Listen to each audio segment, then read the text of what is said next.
सद्गुरुं नित्यमहं नमामि। सद्गुरु भगवान के चरणों में प्रणाम। आप सबको जय श्री कृष्ण। देवशयनी एकादशी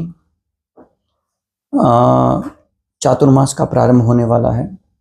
तो देवशयनी एकादशी कब पड़ती है और फिर देव उठी एकादशी कब आती है और इन दिनों में क्या करना चाहिए, उनको थोड़ा सा जानेंगे।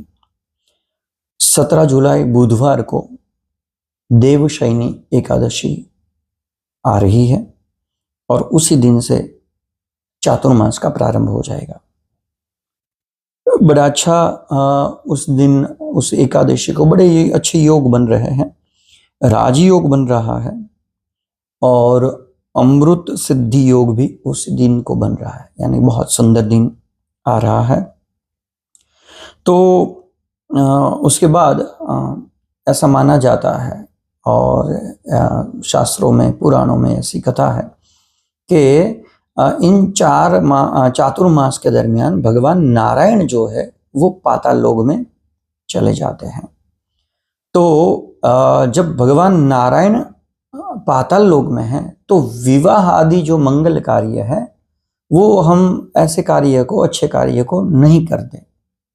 उसकी जगह सत्संग का बड़ा महत्व है। इन चातुर्मास में सभी साधु संत भगवंत जो है एक स्थान पर बैठकर सत्संग करते हैं, इनकी बड़ी महिमा है। तो हमें भी ऐसे 4 महीने कुछ व्रत को, कुछ नियम लेकर हमें भी कुछ करना चाहिए। और यकीन करिए, मानिए, साधक बताते भी है, रिप्ले भी करते हैं, बातें भी करते हैं कि इन 4.5 महीने में की गया जो विधि पूर्वक जो है उनका नियम जो है वो बहुत फलीभूत होता है। बहुत उसकी मनोकामना को जो लेकर प्रारंभ किया है व्रत, उसकी मनोकामना बहुत जल्दी ही सिद्ध होती है। जैसे 3 महीने के बाद किसान को एक दाना बोया है तो अनेक दाने प्राप्त हो जाते हैं। कुदरत की कृपा होती ही है, सरल सी बात है। ऐसे ही ये 4.5 महीने व्रत करने से हमारी जो भी कामना हो, चाहे विद्या की हो, चाहे किसी के विवाह नहीं होते हो, चाहे अन्य कामना हो, वो सभी फलीभूत होती है। इसमें हम क्या कर सकते हैं? तो हम जो हमारे इष्ट देव हैं उनकी उपासना हम कर सकते हैं। जैसे अब भगवान विष्णु आपको अधिक प्रिय है तो आप प्रतिदिन भगवान विष्णु के सहस्र नाम जो है वो आप पाठ कर सकते हो, विष्णु सहस्र का। कोई अगर भगवान गणेश जी का उपासक है तो अथर्वशीष के पाठ कर सकते हैं, या फिर संकट नाशक नारद स्तोत्र जो है नारद जी ने लिखा हुआ है वो सुन सकता है या उनके पाठ कर सकते हैं।